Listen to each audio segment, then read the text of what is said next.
Hello everyone, you all are welcome back to our channel the white slate पढ़ाई। और आज हम लोग पढ़ाई स्टार्ट करने वाले हैं क्लास 9th के एक नए चैप्टर की, और उस नए चैप्टर का नाम है लीनियर इक्वेशन इन 2 वेरिएबल्स। तो ये एक ऐसा चैप्टर है जो आपके लिए पूरी तरीके से नया नहीं होने वाला है। आपने 8th क्लास में already linear equation in 1 variable जो है वो पढ़ी हुई है। बस यहाँ पर जो है चेंजेस कैसे आ गए हैं, चेंजेस आ गए हैं हमारे लीनियर इक्वेशन इन 2 वेरिएबल के फॉर्म में। तो वेरिएबल्स का मतलब अगर आप भूल गए हैं तो मैं आपको याद दिला देती हूँ। वेरिएबल्स का मतलब होता है वो टर्म्स जो हमेशा वेरी करते रहते हैं, जिनकी वैल्यूज चेंज होती रहती हैं, जैसे कि x, y, z, कुछ भी ऐसे आप आगे तक जो है ले सकते हैं, x, y, z, a, b, c, p, q, r। जब आपको इक्वेशन लिखते हैं उन इक्वेशंस में, जैसे यहाँ पे कुछ इक्वेशंस लिखी हुई है, x लिखा है, y लिखा है, सब जगह x, y लिखा है, तो ये दोनों जो हैं वो वेरिएबल्स हैं मेरे।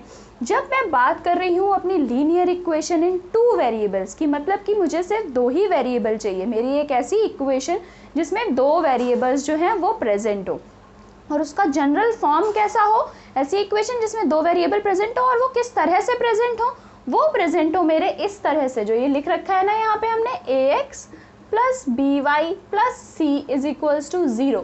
अब ये क्या है ax, क्या है ये by और क्या है ये c, ये जानने के लिए देखिए इसका एक एग्जाम्पल लिखती हूँ मैं, जैसे 2x plus 3y plus 4 is equals to 0। ठीक है, तो यहाँ पर अब इसे देख के आपको समझ में आ रहा होगा, x के साथ जो न्यूमेरिकल टर्म लिखा हुआ है इसे हम क्या कहते हैं, इसे हम कहते हैं कोफिशिएंट ऑफ x। ठीक है, x के साथ जो मेरा न्यूमेरिकल टर्म लिखा हुआ है वो क्या है, मेरा कोफिशिएंट ऑफ x है। मैंने पॉलिनोमियल्स में भी आपको ये कोफिशिएंट वाले जो बातें हैं ये सब चीज़ें समझाई हुई हैं, तो मुझे नहीं लगता कि ये आप भूल गए होंगे, अभी नहीं भूले होंगे, बिल्कुल आपको याद होगा। तो ये जो है ना हमारा x के साथ लिखा हुआ, x का कोफिशिएंट है, x का कोफिशिएंट है 2, और ये किसके बराबर है, ये देखिए यहाँ पे a के बराबर है। तो x का जो कोफिशिएंट लिखा जाता है वो क्या होता है, वो a बोलते हैं हम उसको, और उसकी कोई भी वैल्यू जो 1 2 3 4 कोई होल नंबर जो है वो हो सकता है, यहाँ पे फ्रैक्शन भी हो सकता है, नेगेटिव नंबर भी हो सकता है, कोई टेंशन यहाँ नहीं लेनी हमने। इसी तरीके से जो हमारा कोफिशिएंट ऑफ y होता है, अगर मैं यहाँ लिखती हूँ कोफिशिएंट ऑफ y, तो वो मेरा b के इक्वल होता है, और यहाँ पे वो किसके इक्वल है, यहाँ पे वो मेरा 3 के इक्वल है। अब जो मेरे पास एक कांस्टेंट टर्म बच जाता है, जो ना ही x के साथ है ना ही y के साथ है, उसे हम बोलते हैं कांस्टेंट टर्म। कांस्टेंट टर्म क्यों बोल रहे हैं यहाँ पे हम इसे, इसलिए क्योंकि ये एक नंबर है, तो नंबर्स हमेशा कांस्टेंट होते हैं, वो कभी चेंज नहीं होने वाले हैं, अपनी जगह पे वही रहेगा। 4 जो है वो 4 ही रहेगा, वो चेंज नहीं होगा कभी।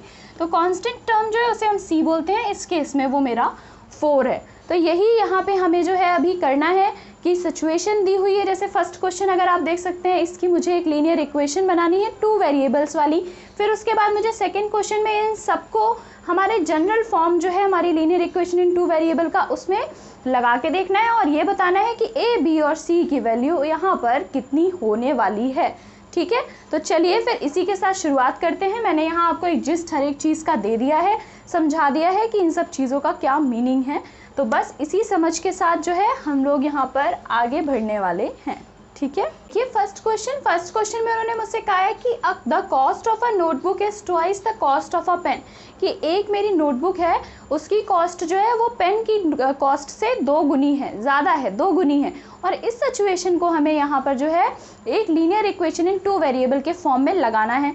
तो जब भी आपको इक्वेशन बनानी होती है तो आपको लेट करनी पड़ती हैं कुछ चीज़ें।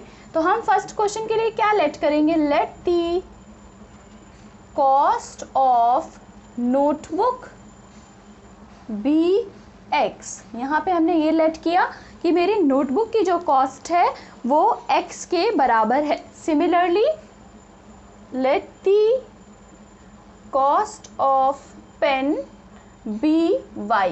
दो हमें वेरिएबल्स चाहिए थे, तो दोनों वेरिएबल्स यहाँ पर जो है मैंने ले लिए हैं, x और y। अब देखिए सही से देखिए, इन्होंने कहा कॉस्ट ऑफ नोटबुक, मतलब कि जो x है that is equal to twice the cost of pen, जितनी भी मेरी इसकी कॉस्ट थी उसका 2 गुना है। तो x is equals to 2y जो है एक बहुत ही प्यारी सी मेरी इक्वेशन इन 2 वेरिएबल बन गई है, लीनियर इक्वेशन इन 2 वेरिएबल।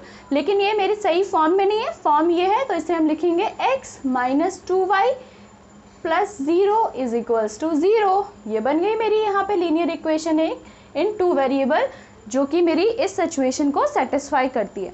आपको यहाँ पर जो है ग्राफिकली इनको सॉल्यूशन फाइंड आउट करना आएगा आगे, लेकिन इनका आप कैसे सॉल्यूशन फाइंड आउट और कर सकते हैं, और भी तरीके होते हैं, वो आप 10th क्लास में पढ़ेंगे। तो अभी हम बस इक्वेशन बना के यहाँ पर छोड़ रहे हैं, इसका हमें कोई सोल्यूशन फाइंड आउट करने को उन्होंने कहा नहीं है कि x की क्या वैल्यू होगी, y की क्या वैल्यू होगी। तो जब पूछा नहीं है तो हम भी टेंशन नहीं लेंगे, जब पूछा जाएगा तो समझ लेंगे फिर। चलिए सेकंड की तरफ बढ़ते हैं। सेकंड में मैंने आपसे पहले ही कहा, उन्होंने कहा कि इन चीज़ों को हमें उस फॉर्म में, अपना जनरल फॉर्म में लगाना है और a b c की वैल्यू बतानी है। तो सेकंड का अगर आप फर्स्ट पार्ट देखते हैं तो 2x + 3y, अब c जो है इज इक्वल्स टू के इस तरफ होना चाहिए, तो माइनस हो जाएगा, -9.35 का बार इज इक्वल्स टू 0। तो ये तो मेरा लग गया ax + by + c is equals to 0 के फॉर्म में। यहाँ पे वैल्यू देखिए, a की है 2, b की है 3 और c की है -9.35 का बार। तो ये तो बड़ा ही इजी था।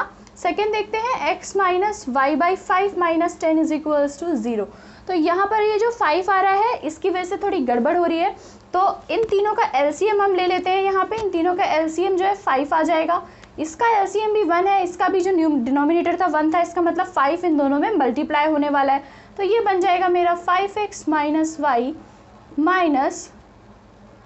- 50 इज इक्वल्स टू 0।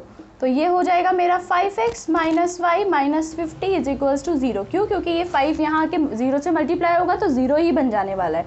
तो ये बन गई मेरी ax + by + c is equals to 0 के फॉर्म की इक्वेशन।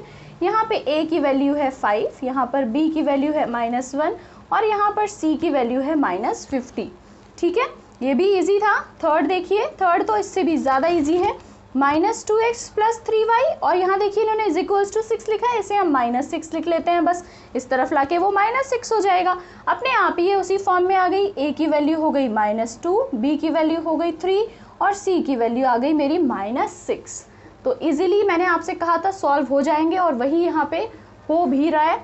अगर अब आप फोर्थ पार्ट देखते हैं तो फोर्थ पार्ट कुछ वैसा ही है जैसा मैंने ये इक्वेशन अपनी बनाई थी, x = 3y यहाँ पे उन्होंने लिखा हुआ है। तो जो भी टर्म प्रेजेंट नहीं होता है उस टर्म को हम 0 प्लस करके माइनस करके अपनी जनरल फॉर्म जो है वो बनाते हैं। तो देखिए x - 3y + c नहीं है यहाँ पे, तो 0 = 0 जो है वो हमने यहाँ पे लिख देना है। ठीक है, तो देखिए क्या आ जाएगा, यहाँ पे a की वैल्यू हो गई 1, b की वैल्यू हो गई -3 और c की वैल्यू कुछ भी नहीं है, 0 आ गई यहाँ। सिमिलरली फिफ्थ क्वेश्चन देखते हैं। फिफ्थ भी कुछ ऐसा ही है, 2x = -5y, फिर से c की वैल्यू नहीं है तो उसे हम 0 ले लेंगे, ये आ जाएगा 2x + 5y + 0 = 0। ये 5y इस तरफ आके प्लस का हो जाएगा, सिमिलरली ये 3y इस तरफ आके माइनस का हो गया था। तो यहाँ पे भी देखिए a की वैल्यू हो गई 2, b की वैल्यू हो गई 5 और अगेन c की वैल्यू जो है वो 0 मेरी बन जाती है। सिक्स्थ क्वेश्चन देखिए, सिक्स्थ क्वेश्चन मेरा है 3x + 2 = 0। यहाँ पर इन्होंने मुझे y वाली जो टर्म है वो दी ही नहीं हुई है, तो जो नहीं दिया होता है उसे मैंने आपसे कहा था हम 0 ले लेते हैं। तो कैसे 0 लेंगे, लेकिन ये देखिए यहाँ पे ध्यान से, 3x + 0 × y + 2 = 0। अब देखिए 0 × y करने से ना ये पूरा 0 ही बन जाने वाला है, लेकिन हमें y यहाँ पे चाहिए, हम 2 वेरिएबल वाली इक्वेशन बना रहे हैं, हमारे फॉर्म में यहाँ पर y लिख कर आ रहा है, तो ये 0 बेशक बनेगा लेकिन लिखने का तरीका मेरा ये रहेगा।